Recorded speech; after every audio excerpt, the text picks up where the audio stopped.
Hey, so this is going to be a little bit different of a video in that rather than having a topic that I'm going to be discussing, I have a goal that I want to get accomplished with this video, which is walking you guys through how I typically go about a normal product photo shoot.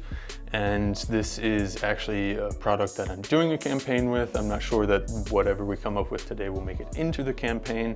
This is kind of just the first shot to see how it's looking on camera. But I'm gonna walk you through how I get there and what that's like. Could try to play, but you're never gonna beat me. Look the other way, what I'm doing ain't easy. So I already have lights set up. It's very likely that they will move and possibly even have different modifiers by the time we get into the shot.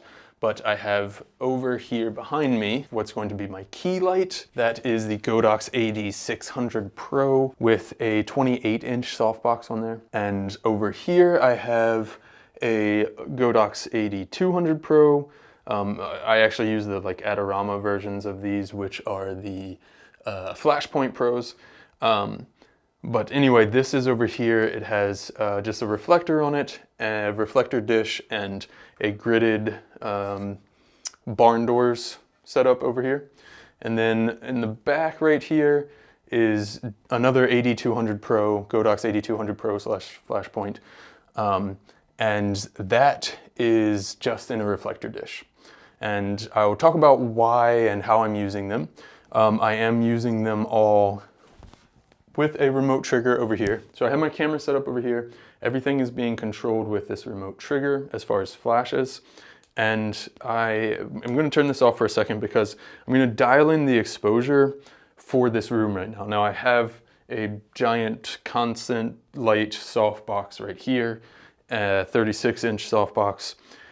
And I need to have my exposure dialed in to cut out all of the light from that. So what I'm gonna do is, first of all, just bump the ISO down to 100, which gets us pretty close to being black frame. And then I'm taking the aperture is going to go down to f8.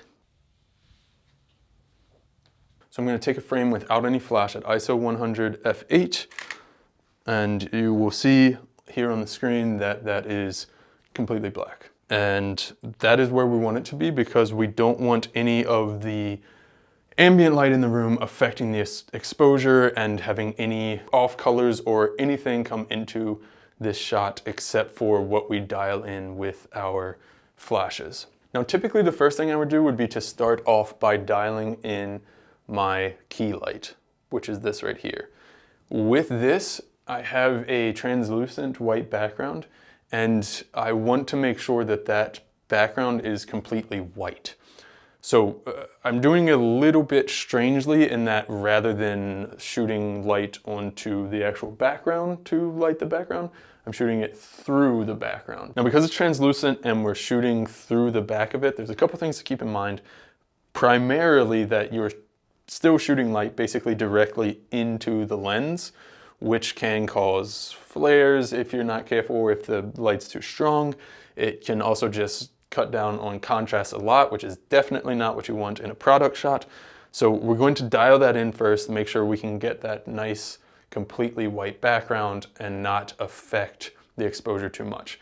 If you can't get that, then we might just have to bring that light around and point it at the background and light it that way. But it shouldn't be too hard to get the way we want it. Now I haven't cheated and done this beforehand and checked where we are as far as exposure levels or anything like that. So it is possible that I will have to move that light around. That's something very normal. I kind of just sat these lights where I think they might be close to what we want. So, all right, we're pretty good. I actually like the look of that right off the bat, although we could definitely, and I will bring that light down a little bit as far as height, because it is darker at the bottom of the frame.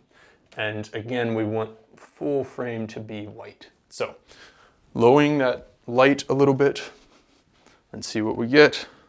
Right now I'm seeing that the top of the frame is showing some white. I am going to be shooting this for a 4x5.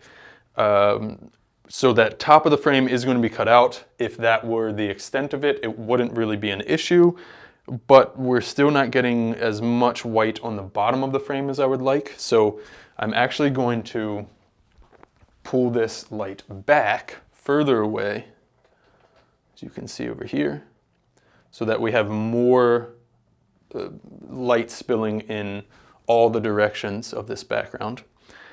And because it's further back, I'm also going to have to up the power. So we were at the lowest power setting on here, and that was giving us, for the area that was getting hit with the light, the right exposure that I wanted.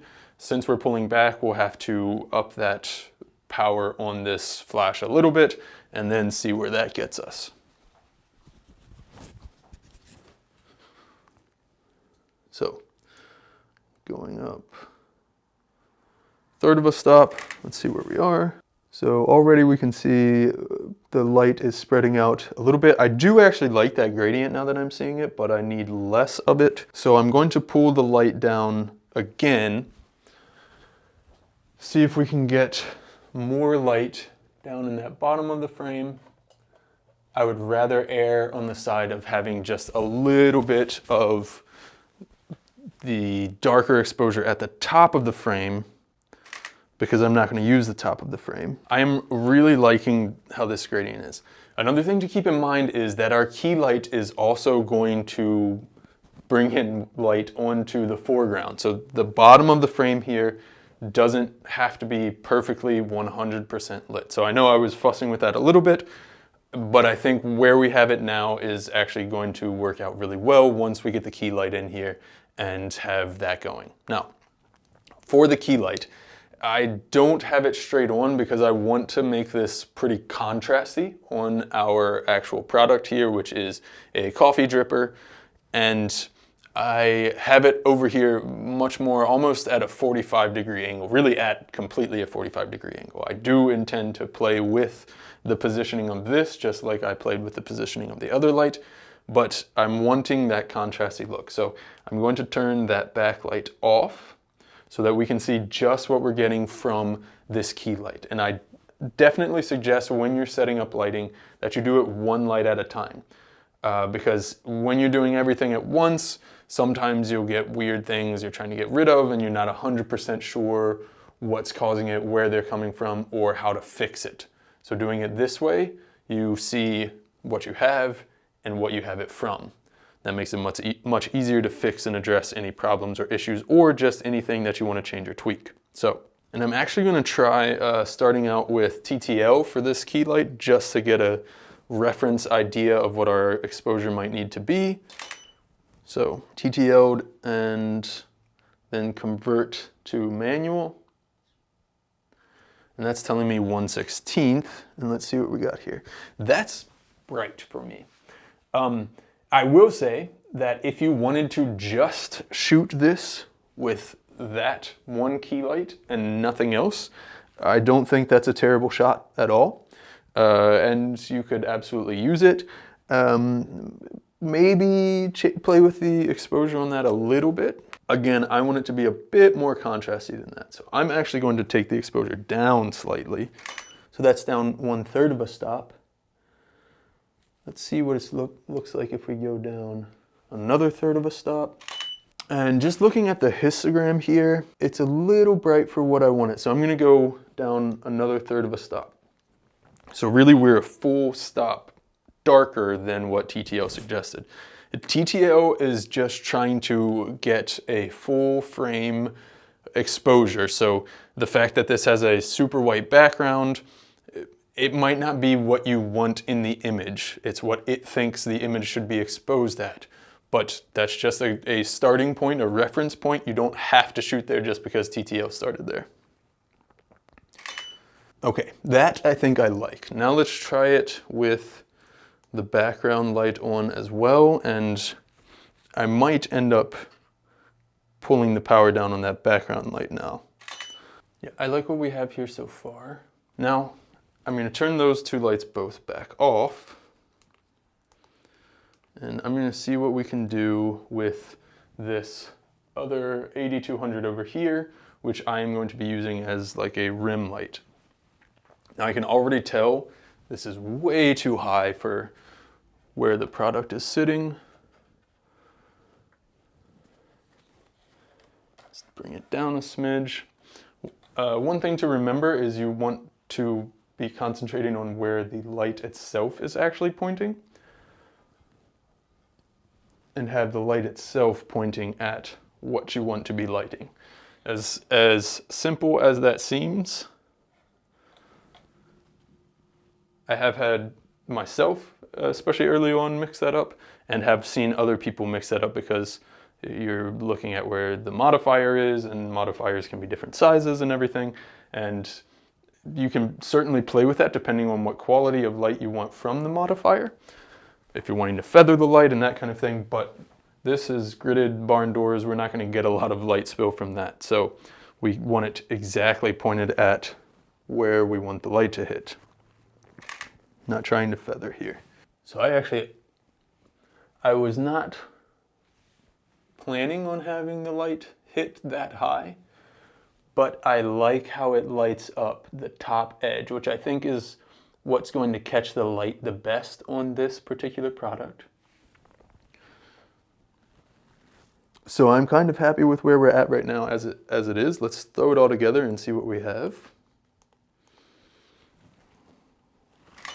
I like it. I am going to pull down the power on that background light because we just have so much light bouncing around at this point. I don't think we need all of that. So I'm actually going to go down 2/3 of a stop and see where that gets us. No, that was too much. For reference, you really shouldn't ever take your exposure down that much at once. Go by 1/3 of a stop increments. That's why they're in the units as 1/3 of a stop increments. I just got a little carried away. All right, so I actually really like this.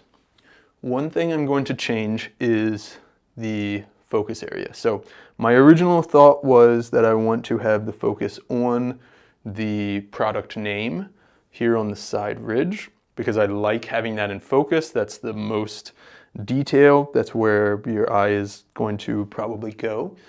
But having it there, even at f8, at this distance, we are on a 100mm macro lens. The depth of field is still shallow enough that the edges on the left side of the frame of the product are out of focus.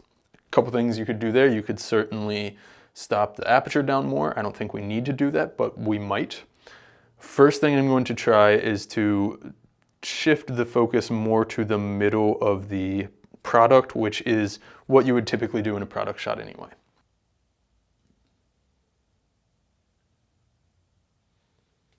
All right, let's see where we're at. That I like better. Corners are sharper. The product name is still reasonably in focus, even if we're not focused directly on that. Yeah, so I'm happy with where we landed with this image in camera now, and just some quick edits in Lightroom, and this is the shot that we ended up with. Yeah, so I hope you enjoyed that or found it helpful or useful. This is something that is very typical for beginning of a product campaign, first shot that you would need to get in a lot of cases, because this is something that's going to go on the website as the first image on the product page. Just a plain white background, that's a very typical shot. So hopefully that helped you see at least how I think about going about getting that shot. If you found it helpful, give the video a thumbs up. If you haven't yet, hit the subscribe button so that you can stay up to date with all the videos that I'm making on this channel. Let me know in the comments below, have you done shots like this before? Are you interested in doing shots like this before? How do you typically go about thinking about setting up the shot, getting the exposure that you want? Let me know if there's anything else you would like me to cover as far as types of shots and how I go about thinking about them and getting the shots. And if you are interested in any of the products that I'm using here, the gear, that kind of thing, I will have it linked in the description below so that you can see what I'm using and check out and see if that's something that you would like to use in your workflow as well. Thanks for checking out the video. See ya. You gotta focus on yourself, on your faith, on your dreams, on your mind, on your health, yeah. You gotta work, never tell, keep your head down, find what you love and excel, yeah. Push and pull and repel any hate, go create what you want, feel compelled, yeah.